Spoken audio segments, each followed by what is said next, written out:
You know that feeling, right? You put months of hard work into your garden. You see this beautiful fruit, you pick it, and the taste is just a letdown. Well, today, we're going to change all that. We are moving way beyond guesswork and diving straight into the science of Brix testing. This is a super simple method that's going to help you literally engineer the most flavorful fruit you've ever grown. Let's get into it. I mean, we have all been there. You see that perfect strawberry, the one that looks like it's straight out of a food magazine. It's deep red, it's glossy, but you bite into it, and it's just watery and sour. That exact moment of disappointment, that's what we're here to fix, for good. So, first things first, we got to talk about what's really going on. I call it the grapefruit deception.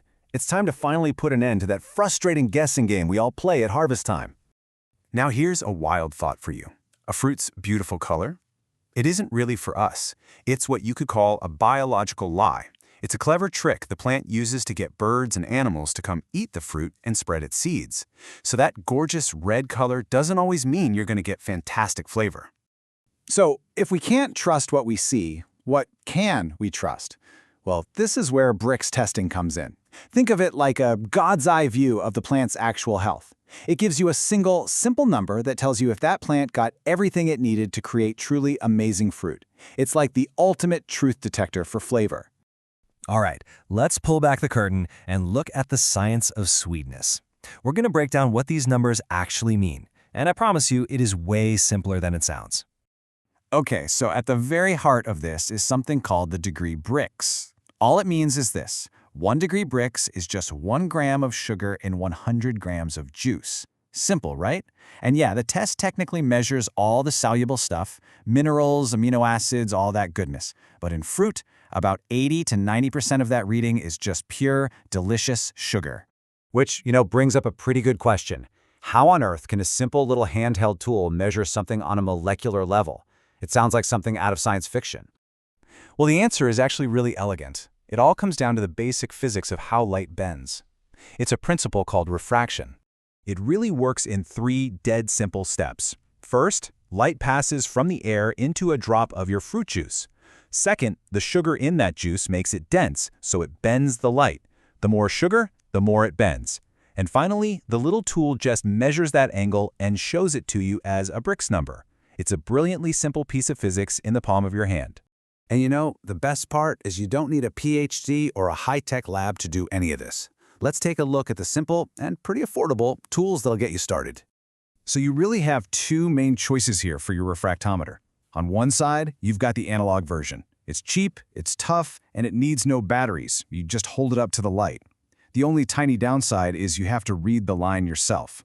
On the other hand, the digital one is a bit pricier and needs batteries, but it gives you a perfectly precise number every single time. Honestly, for most of us just starting out, that analog model works great. The process itself is almost laughably easy. Step 1, and you cannot skip this, is to calibrate the tool to 0 using some distilled water. Step 2, squeeze just a couple of drops of juice onto the little glass prism. And step 3, look through the eyepiece and get your reading. That is it. The whole thing takes, less than a minute? Okay, now for what I think is the most important part. Getting a number is easy, right?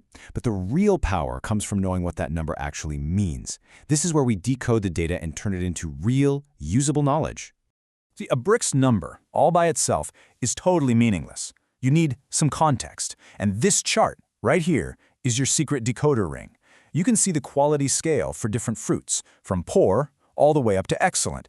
This is how you find out if your apple with a Brix of 10 is just average, or if that strawberry hitting 16 is truly world-class.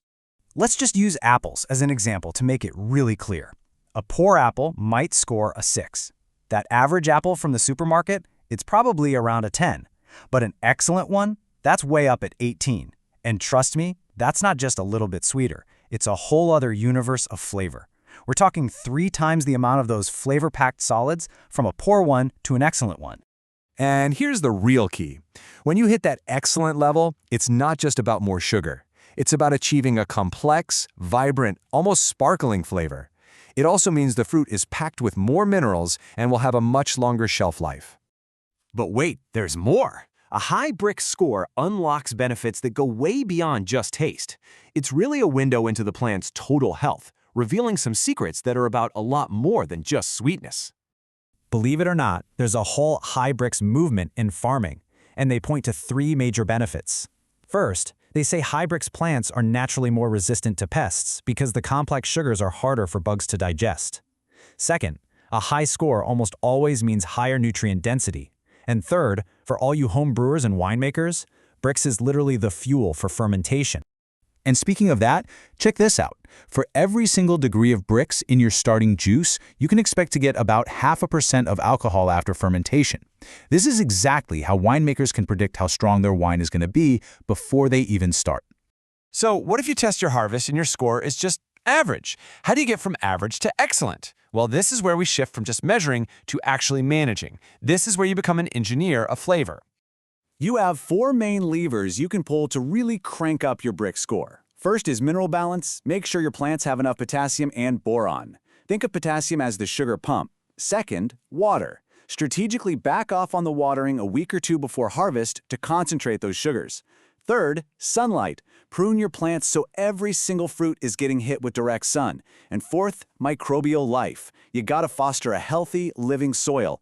When you start combining these techniques with actual measurement, something fundamental changes.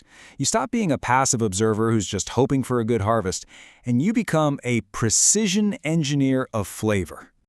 And really, that's what this is all about. This one simple tool gives you the power to choose. So as you think about your next harvest, you have to ask yourself, are you going to be a passive observer, or are you going to be a precision engineer of flavor?